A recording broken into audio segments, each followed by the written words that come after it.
You are tired in a way that sleep never fixes. Not the body. Something underneath it.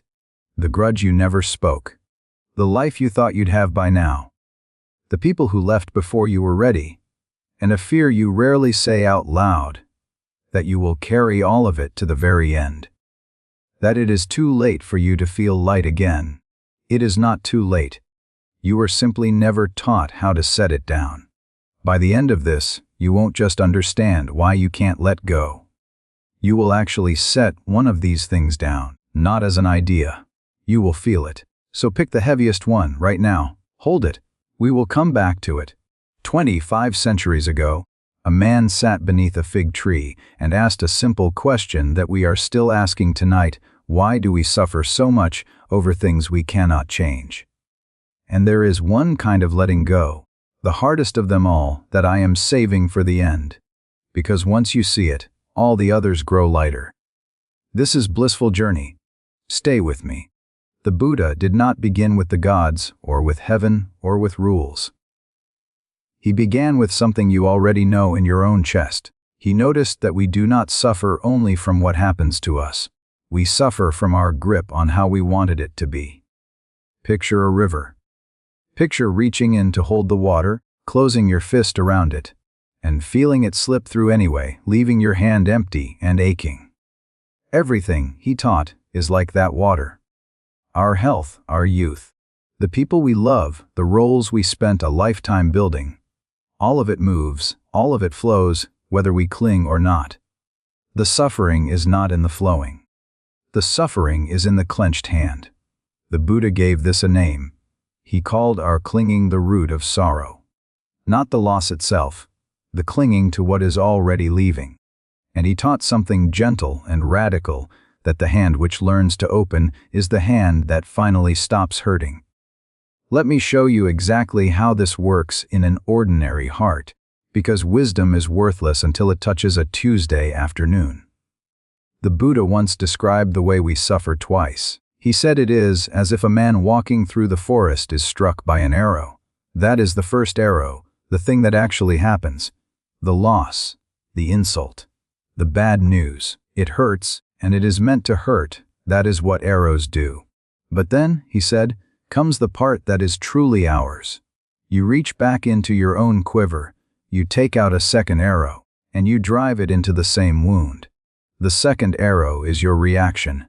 The replaying, the resentment, the endless, why me? The argument you keep having with a past that cannot hear you. The first arrow, life shoots at you. The second arrow, you shoot at yourself. And here is the quiet freedom in his teaching. The first arrow, you often cannot avoid. The second one, you can lay down. Think of a resentment you have carried toward someone. Maybe a parent who did not know how to love you well. Maybe a friend who chose their own comfort over your years of loyalty. You have replayed it, haven't you? You have argued your case 1,000 times in an empty room and won every time and felt no lighter. There is an old story I want to tell you slowly, because the whole of it lives in a single moment most people rush right past. 2 monks were walking home to their monastery at the end of a long day. One was old, his robe gray with road dust. The other was young and quietly proud of how carefully he kept his vows. They came to a river. The rains had swollen it, brown and fast over the stones. And there on the bank stood a young woman in fine clothes, afraid, because the current was strong and she could not cross it alone. Now both these men had taken a vow never so much as to touch a woman. The young monk lowered his eyes and looked away, the way he had been taught. But the old monk simply walked to her, lifted her gently in his arms, waded down into the cold water, carried her to the far side, set her on the dry bank, and walked on. He never said a word. The young monk followed. He said nothing either. But inside him something had begun to burn. A mile passed. Then, too, the sun dropped toward the hills, and with every step the young monk turned it over and over. The vow, the water, his own teacher with his arms around a stranger. How could he? After all these years, he rehearsed what he would say. He swallowed it. Then he said it again in his mind, sharper this time. For hours he carried it. At last, as the monastery came into sight, he could hold it no longer. "We are forbidden even to touch a woman," he burst out. "How could you carry her across that river?" The old monk walked a few more steps in silence. Then he turned and looked at his student with great kindness and said, "I set that woman down on the riverbank hours ago. Why are you still carrying her? Sit with that for a moment." Because it was never really a story about two monks. The old man did the hard thing and set it down the instant it was done. The young man never touched her and carried her for miles. The weight was never in the river. It was in the mind that would not put her down. And you have carried someone across a river that dried up years ago. The parent, the friend, the one who wronged you. The moment ended, they walked on with their life, and you are still out on that road, still carrying it, mile after mile, year after year. That is the second arrow. Not the wound itself, the hand that keeps reaching back for it. To let go is not to say the wound was fair. It is not to pretend it never happened. It is only to set down what you have been carrying long after the one who hurt you walked on. Not because they have earned your peace, but because you are the one still bleeding for it, and you are so tired. But I want to be very clear about what letting go does not mean, because this is where most people misunderstand, and the misunderstanding can cost years. Letting go is not caring. It is not going numb, sitting in a corner pretending you have no love, no grief, no wishes for your own life. That is not peace. The Buddha never taught a cold heart. He taught a free one. There is an old image for it holding the world with an open hand. An open hand can still carry something precious. It simply does not claw at it. It does not turn love into a demand. And when the time comes for the thing to leave, as all things, in time, must leave, an open hand can let it go without tearing itself apart.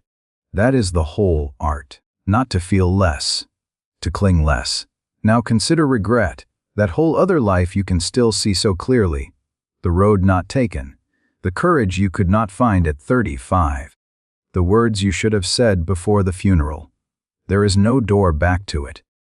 There has never been a door back.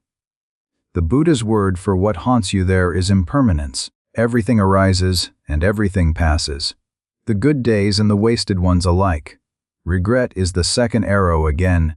It is the mind reaching into a river that has already flowed to the sea, trying to hold water that is long gone. You can honor what you lost. You can learn from it. But peace begins the moment you stop paying rent on a house you can never live in again. And now we come to the one I promised you. The hardest letting go of all. The one that waits for every one of us. It is the letting go of time itself. Of the body. Of this life. There is a story about a young mother named Kisa Gotami, and I have never found a truer picture of how grief finally loosens its grip. She had one child. A little boy. The whole of her heart. And one day, with no warning at all, he died. But she could not take it in. She would not.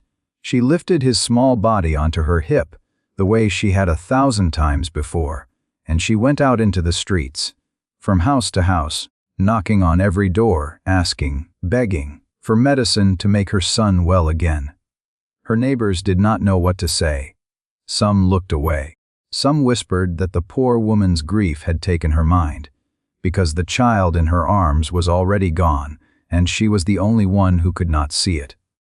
At last, gently, someone sent her to the Buddha. She came to him still holding her son and asked him for the medicine, and he did not argue with her. He did not tell her the boy was dead. He only said, "Yes, I can help you. Bring me one thing, a single mustard seed. But it must come from a house that has never known death." And she went, with hope in her chest for the first time in days. The first house gave her a seed gladly. Of course, take it. But at the door she asked, as she had promised, "Has anyone ever died in this home?" And they grew quiet. "Yes," they said softly. "My father, last winter." She set the seed back down and went on. The next house. "A seed, yes. But we buried our daughter 3 summers ago. The next a husband. The next a mother, a brother, a child of their own. House after house, door after door, the same small kindness held out to her, and behind every single door, the same old grief waiting. Every home she came to had buried someone it loved, and somewhere on that long road, moving from door to door, something in her quietly gave way.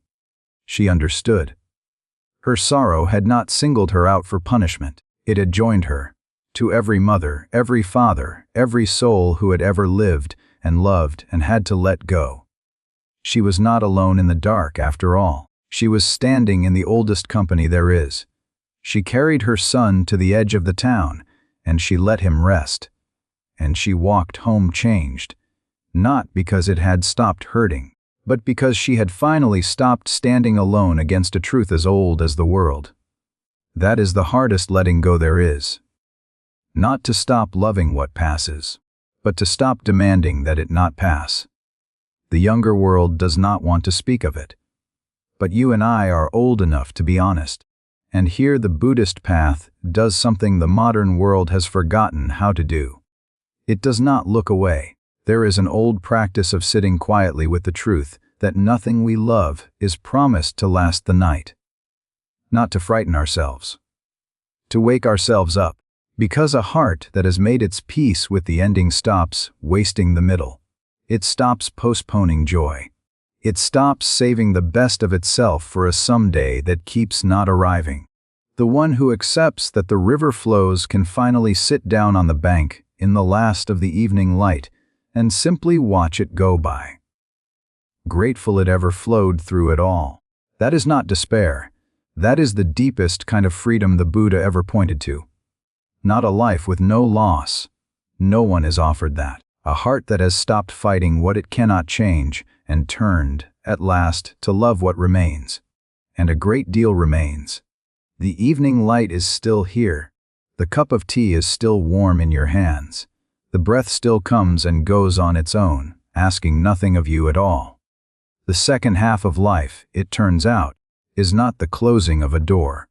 For the one who learns to let go, it can be the first time the house is finally quiet enough to hear yourself think. So take a slow breath now, wherever you are. Let your shoulders come down from where they have been living, up around your ears. And just for this moment, the heavy thing you have been holding since I asked you at the very start. Open your hand and set it down. You have carried it far enough. Before you go, I would like to hear from you. In the comments, tell me one thing. What are you setting down tonight? Only a few words. Someone else reading them needs to know they are not the only one still carrying it. This is Blissful Journey. If something here found you tonight, stay a while, subscribe, and let us keep walking these quiet roads together. There is more peace ahead than the noise of the world will ever admit. Take care of yourself, and I will see you in the next reflection.